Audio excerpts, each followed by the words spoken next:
Well, hello again everyone, and welcome back to our little home on wheels. For anyone new joining us, we're John and Karen, and a few years ago, we traded in our house keys and predictable routines for this van and the promise of the open road. It's our firm belief that life doesn't slow down after 50, in fact, that's when it can truly begin. Today's story, though, is a little different. It's not about a grand destination we'd planned for months. It's about how sometimes, the best adventures are the ones you never intended to have. And more specifically, it's about this incredible woman next to me and how one very unplanned, very dusty night in the middle of nowhere completely changed her mind about something she thought she'd always dislike. It all started with a classic van life dream, a perfect campsite in the heart of Utah's canyon country. I'd spent weeks researching, looking at photos online, reading reviews.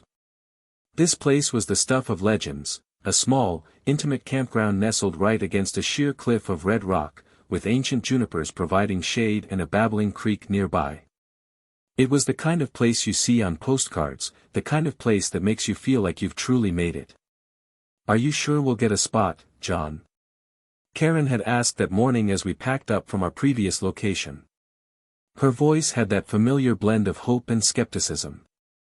"The reviews all say it fills up by 9 in the morning." I tapped the side of my nose with a confident grin. "Don't you worry. I have a feeling. Today is our lucky day. We'll get there just as someone is leaving. It's written in the stars." Famous last words, aren't they? Let me tell you, the stars must have been reading a different script that day. The drive itself was magnificent. We wound our way through landscapes that felt prehistoric, with massive stone monoliths standing guard over the vast, sun-baked terrain. The van, our trusty metal steed we've nicknamed the Wanderer, handled the winding roads like a champ. With every mile, my excitement grew. I was already picturing it, setting up our chairs by the creek, the red rock glowing in the afternoon sun, the smell of pine in the air. I glanced over at Karen. She was smiling, captivated by the scenery. She's always been more of a comfort camper. She loves a good view, but she also loves the security of a designated spot, a picnic table, and the distant, reassuring sound of other people. The idea of wild camping, or what the Americans call dispersed camping, has always given her a case of the shivers. To her, it sounded less like freedom and more like being voluntarily stranded.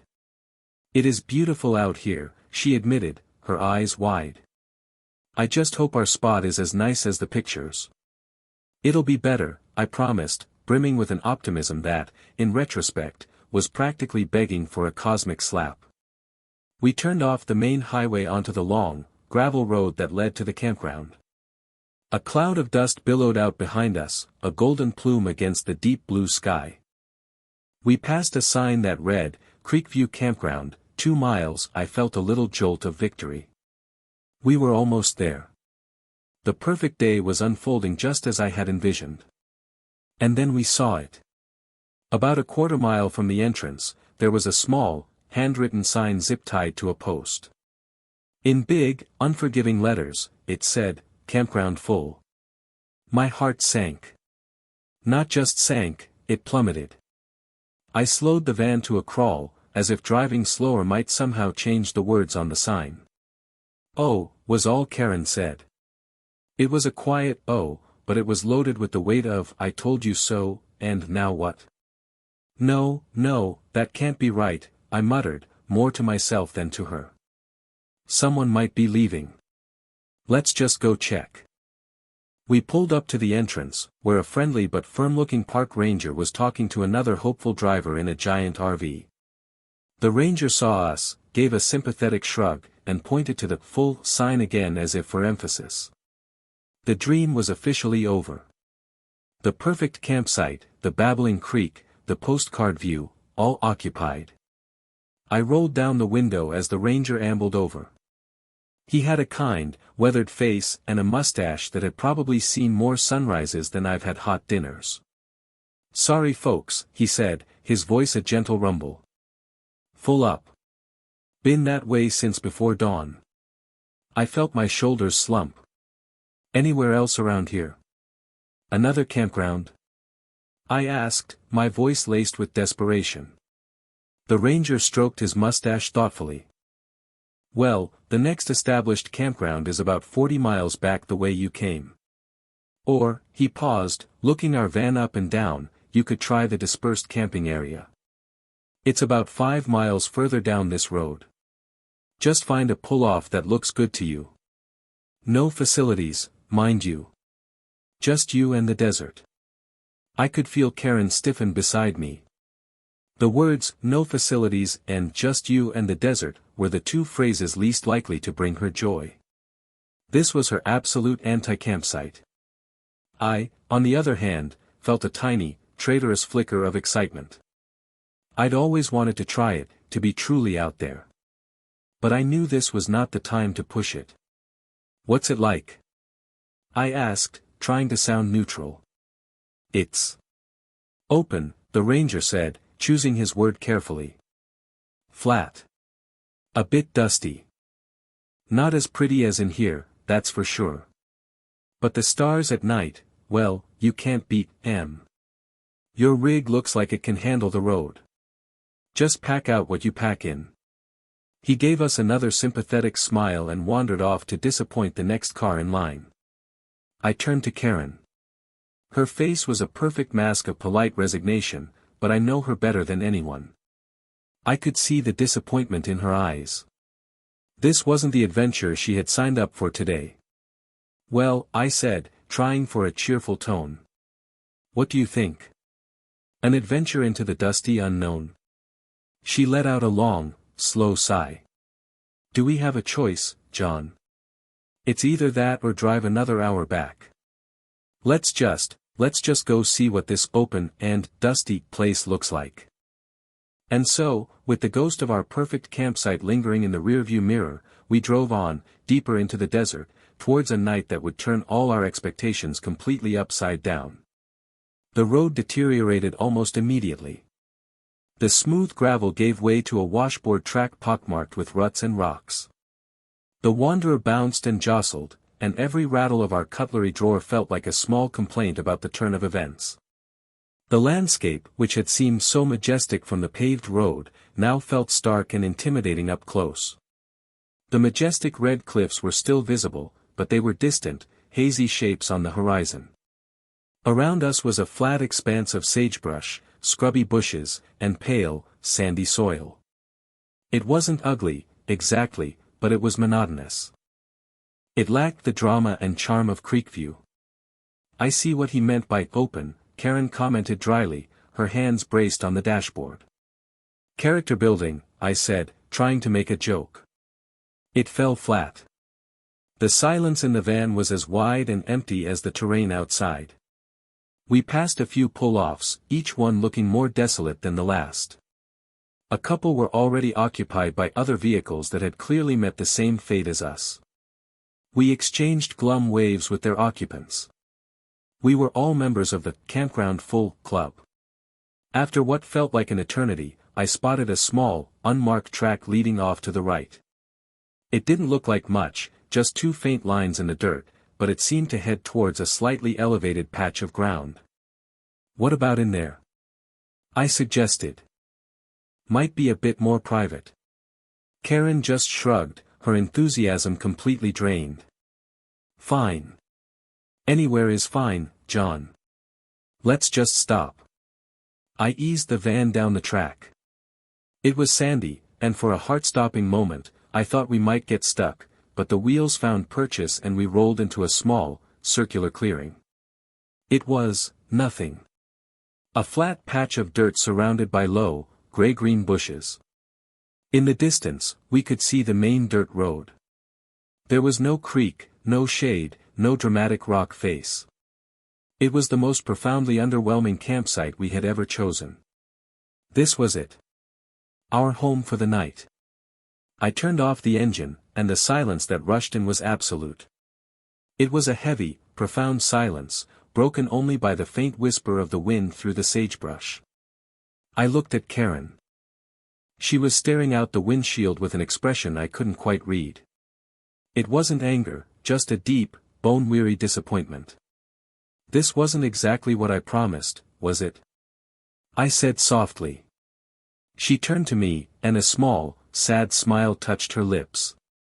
"No, it wasn't. But it's okay. We're here now.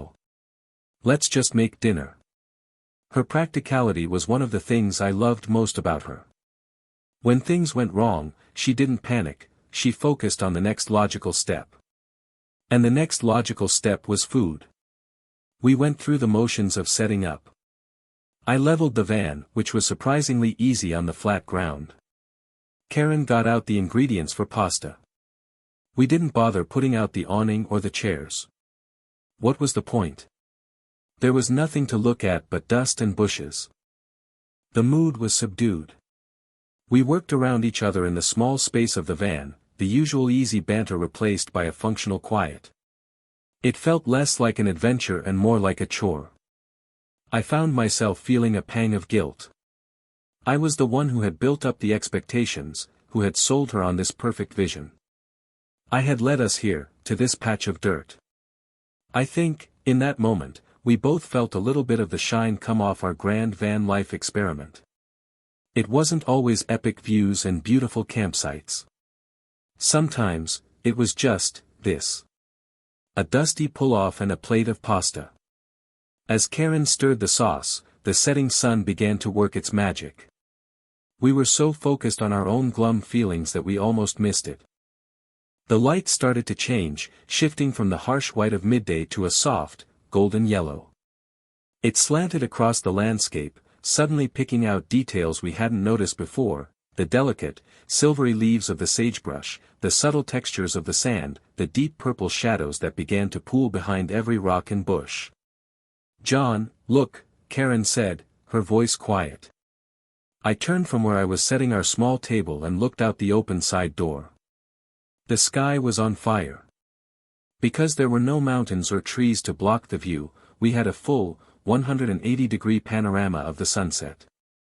Streaks of incandescent orange, fiery red, and delicate pink painted the entire western horizon. The clouds looked like they had been set ablaze.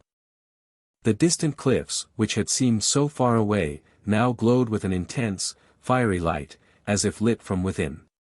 We stood there, side by side in the doorway of the van, the aroma of garlic and tomatoes forgotten for a moment. We were speechless. The sheer scale and intensity of it were breathtaking. At the perfect campground, nestled in its cozy canyon, we would have seen only a fraction of this.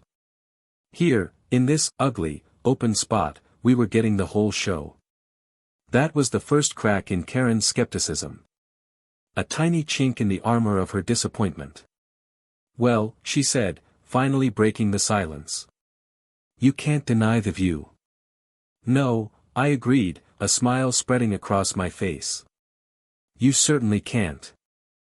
We ate our pasta sitting on the step of the van, watching the last vestiges of color fade from the sky. The air grew cooler. The oppressive heat of the day gave way to a pleasant, desert chill. The mood had lifted, subtly but surely. The spectacular sunset had been a gift, a peace offering from the desert we had judged so harshly. But it was only the opening act. The main event was yet to come.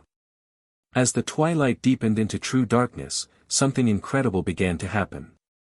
The sky, now a deep, velvety indigo, started to fill with stars. I'm not talking about the few dozen stars you might see from a suburb. I'm talking about a full-blown celestial explosion.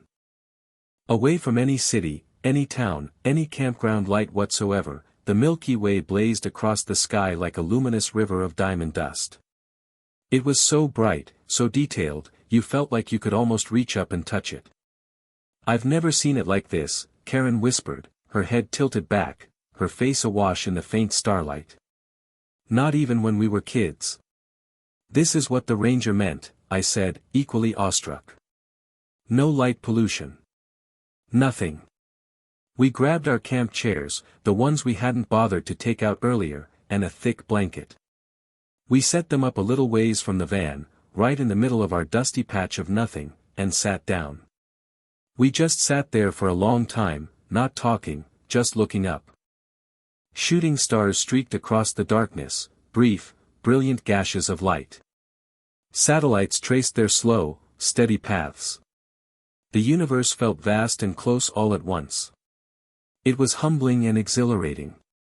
And then, the moon began to rise. It appeared over the eastern horizon, a perfect, glowing orb. It was a full moon, or very nearly one. Its light was so bright it was almost like daylight, but a different kind of daylight. It was a cool, silvery, magical light that transformed everything it touched. The landscape that had seemed so monotonous and drab in the afternoon was now a world of breathtaking, ethereal beauty. The moonlight bleached the desert floor to a ghostly white. Every sagebrush, every rock, cast a long, sharply defined shadow of the deepest black.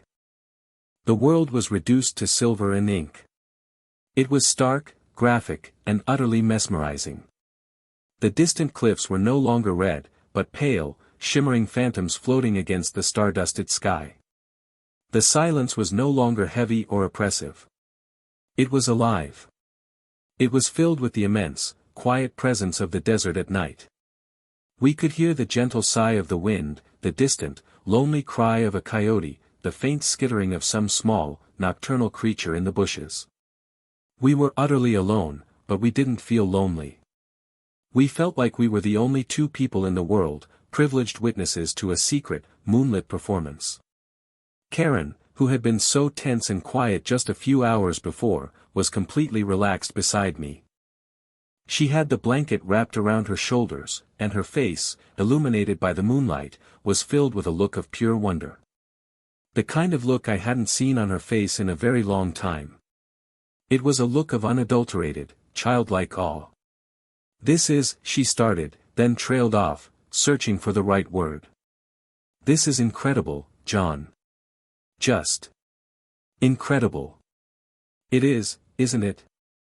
I said softly. She turned to me, her eyes shining in the moonlight. "I was so angry earlier. So disappointed. I had this perfect picture in my head, and when it didn't happen, I just shut down. I thought this place was awful." "I know," I said. "I was disappointed too. I felt like I'd let you down." "No," she said, shaking her head. "You didn't. I let myself down. I was so fixated on what I thought camping should be, the trees, the creek, the designated spot, that I couldn't see what this place actually was." She gestured out at the silvered landscape. "We would never have seen this at Creekview. We would have been surrounded by trees and other people's campfires. We would have had their lights shining in our eyes. We would have seen a little patch of stars through the canopy.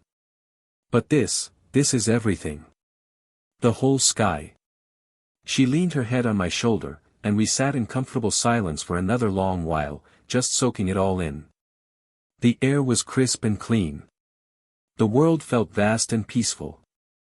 All the frustration of the day, all the anxiety about being in an unsafe or unpleasant spot had completely evaporated, replaced by a profound sense of gratitude. It was a powerful lesson for both of us. We'd set out on this journey to find freedom, but we'd realized that sometimes we were still slaves to our own expectations. We wanted freedom, but only on our terms, within our pre-approved comfort zones. We wanted adventure, but we wanted it to be tidy and predictable. The desert, in its infinite wisdom, had decided to teach us otherwise. It had taken our carefully laid plans, crumpled them up, and tossed them aside. And in their place, it had given us something far more precious, a moment of pure, unexpected magic. Later that night, tucked into our warm bed inside the van, with the moonlight streaming through the windows, Karen turned to me in the darkness. "You know," she said, her voice soft and thoughtful, "I think I get it now. The appeal of this kind of camping." I waited, listening. "It's not about having nothing," she continued. "It's about having everything. No walls. No ceiling. No noise. Just space. And sky. And this incredible, quiet peace." She paused. "Thank you for bringing us to this awful, terrible, dusty place. It's the best campsite we've ever had. I reached for her hand in the dark and squeezed it. I couldn't see her smile, but I could hear it in her voice. In that moment, sharing that small, moonlit space, I felt a wave of love for her so strong it almost hurt. For her resilience, for her honesty, and for her willingness to see the beauty in a place she was so prepared to hate. Our relationship has always been a partnership, but it's moments like these, where we learn and grow together, that form the real bedrock of our journey. We had come to this place by accident, defeated and disappointed. We had judged it by our preconceived notions of what made a place good, but the desert hadn't cared about our opinions. It had simply waited, patiently, for us to open our eyes and see the beauty that was there all along. The next morning, we woke to a sunrise that was just as spectacular as the sunset. The world was washed in soft pastel pinks and oranges. We made coffee and sat in our chairs, this time with genuine appreciation for our little patch of dirt. It no longer felt underwhelming. It felt special. It was our spot. We had a story here. As we packed up, getting ready to move on, I saw Karen pause and take one last, long look around at the open landscape. She had a small, contented smile on her face. "So," I asked, a playful glint in my eye. "Next time a campground is full, you won't mind finding a dusty pull-off?" She laughed, a real, genuine laugh that echoed in the morning stillness. "Mind? John, next time I might insist on it. But only if you promise me a moon like that." "That," I said, putting my arm around her shoulder, "is something I can't promise. But I can promise that there will always be another adventure waiting, especially when our plans go completely wrong. And that really is the heart of it, isn't it? This life isn't about perfectly curated experiences. It's not about checking boxes or recreating photos you saw online. It's about the detours. It's about the full campgrounds, the bumpy roads, and the dusty clearings. It's about being open to the possibility that the thing you fear or dislike might just hold a beauty you could never have imagined." That one moonlit night didn't just change Karen's view on camping. It changed both of us, just a little. It was a powerful reminder of why we chose this path in the first place, to let go of the scripts and embrace the story as it unfolds, one unexpected, beautiful, and sometimes dusty mile at a time. So, what about you all? Have you ever had an experience that completely changed your mind about something? A time when a disaster turned into a blessing? We'd love to hear your stories in the comments below. Your experiences are a huge part of what makes this community so special. Tomorrow, we're heading east, towards the mountains of Colorado. We don't have a specific spot in mind this time. We're just going to drive and see where the road takes us. And if we happen to find a nice, empty, dusty pull-off with a good view of the sky, well, we might just call it home for the night. Thanks for coming along with us on this little journey of discovery. We're so grateful to be able to share these moments with you. Until next time, remember to look for the beauty in the unexpected places, and keep living fully, one story at a time. We'll see you down the road.